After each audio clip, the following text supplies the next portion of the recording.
Hello, welcome back. Welcome my new subscribers. Thank you very much. It means the world to me, that does. Yeah, so last week I showed you that really horrid um, car that was absolutely gopping. It was so bad, it's just unreal. And here it is now in chrome. So as you can see, not a lot to this car really. To be fair, this is probably one of the easiest I have done so far, without a shadow of a doubt. So as you can see, I picked out the vents at the front there, the glass canopy because this was glass at the front from what I've seen the photos. I painted that in grey, and then the exhaust on the sides and the rear are in black. And my cat has had it again. I do apologise. Then obviously we had the Union Jack on the rear. So yeah, I'm quite happy with that. Sorry about that, the cat's put me off a bit here. So yeah, underside of it, here we go. So I painted it grey. I just kind of figured I'd be a little bit different for once. But having said that, how this has come out, considering the casting was pretty bad, I did have to use a bit of sandpaper and wet and dry paper in a few places just to bring that casing up looking a bit better. Someone did ask, I hope I got your name right, I do apologise. Is it Papa Magor? I hope your name's right. You asked me about paint, what paint I used, because you were saying about your black paint going matte when you use it. Well, what I tend to do, so most of the paints I will use is through my airbrush, which I'm now fixed by the way. Is a Revel enamel paint, the oil-based paints. It's not the water-based ones. The reason why I use these is because I find they tend to adhere to the metals better, and you get a stronger finish, especially when you put a glaze over the top. So I will use a matte colour most of the time, especially with blacks, things like that, and then I will put a gloss coat over the top of that, a nice clear coat gloss to get it up, because I've had problems with some of my glosses going very matte once they've dried. But then again, that could be because the conditions in my workshop, especially in the winter, is not the not the warmest of places to be. Sorry, my cat just clawed my bloody leg. But yeah, that's what I do with that. Excuse me if I can get your name right, Papa Magor. I do apologise, that's wrong. But yeah, so I use matte paints, and then I like to give them a clear coat on the top afterwards. Okay, so thank you very much for asking that one, mate. And I do apologise I didn't reply back to you straight away. So yeah, so that's that one. What's my next project? Okay, I got it prepped ready. Hold on. Here it is. This is Hudson Sedan. Yes, it is Hudson Sedan. Right. Where's my favourite? Well, it's not my favourite. It should be it's my old penknife that I don't really care about. So here we go. Right.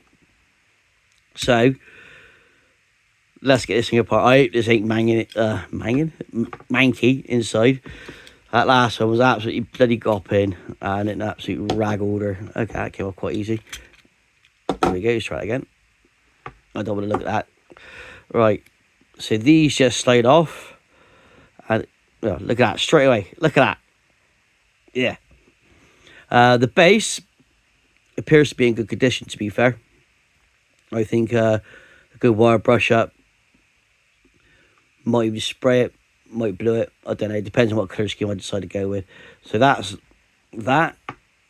Then the wheels just pop out. Shell, thankfully, is alright. Yeah, so that is my next project. With regards to bear in one second, I got to try and get this right.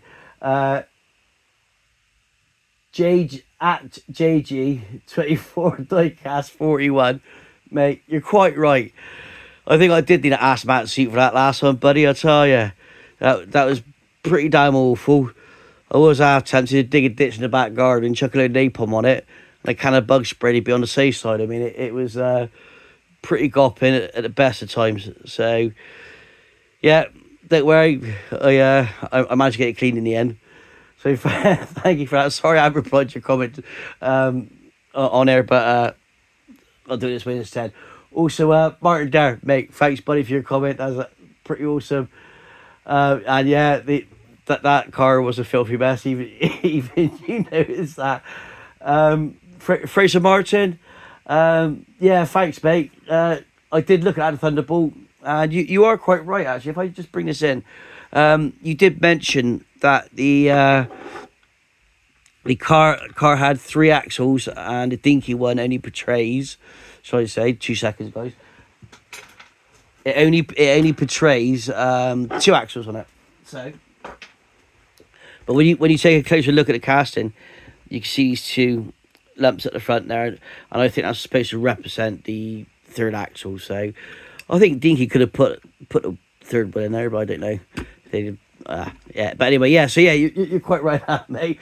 So thank you very much for that. For your comment. That's absolutely awesome. And I had one more comment, and that was Peter Horson. Yeah, thanks, mate. Thank you very much for that. I was quite happy how that little Nash turned out. I was quite pleased with that. Wasn't the colour I wanted to do originally, because I can't remember what it was now. One of you guys did comment about maybe doing it white. I did have a nice white, pearl white, which I was going to paint it. However, my airbrush decided that it was going to, not my airbrush, my compressor rather decided it was going to die. So yeah, unfortunately, it ended up being red from a rattle can, which I didn't really want to do. My purchases. Let's go for those. I got a couple of things I bought. First one up is this little beaut. So as we can see underneath, I could bring the first wing in. Here we go. So Dinky Toys, made in England. And over here is a Hawker Siddeley 125, and I believe this must be the model number for the toy, which is 723. Undercarriage is intact.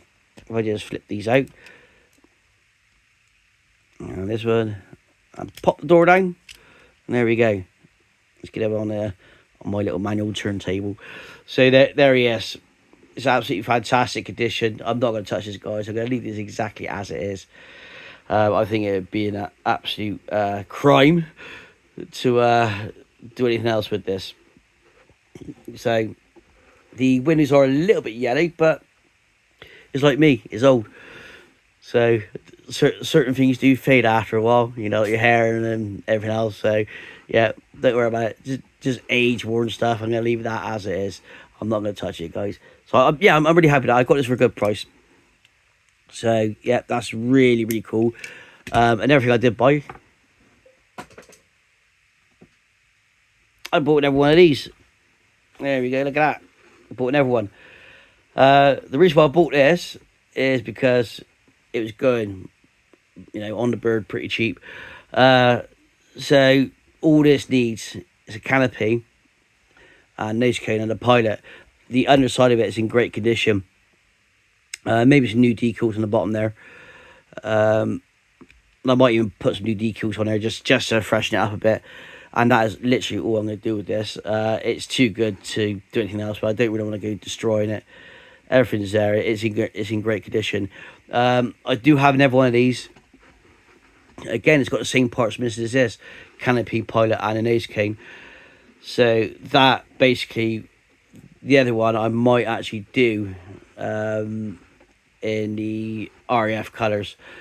So yeah, bear me on that one, guys. I don't know what I'm going to do with these two yet, but they are going to be projects for later on down the line. Also I bought, bear me, guys, if I just moved everything out of the way.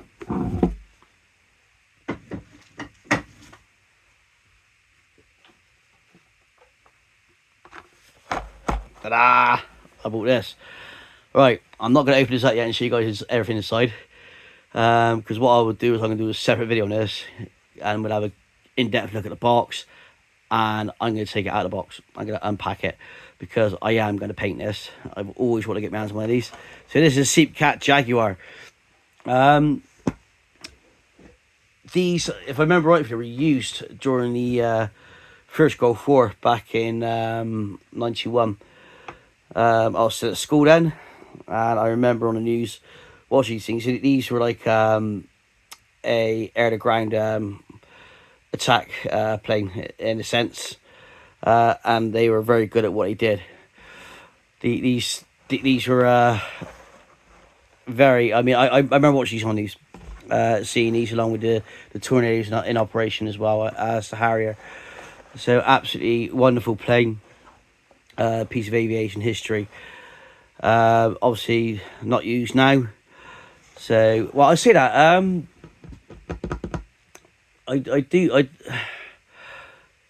So someone else said that there is a country using them. I don't know if it's India or not. They're still in use there. I can't.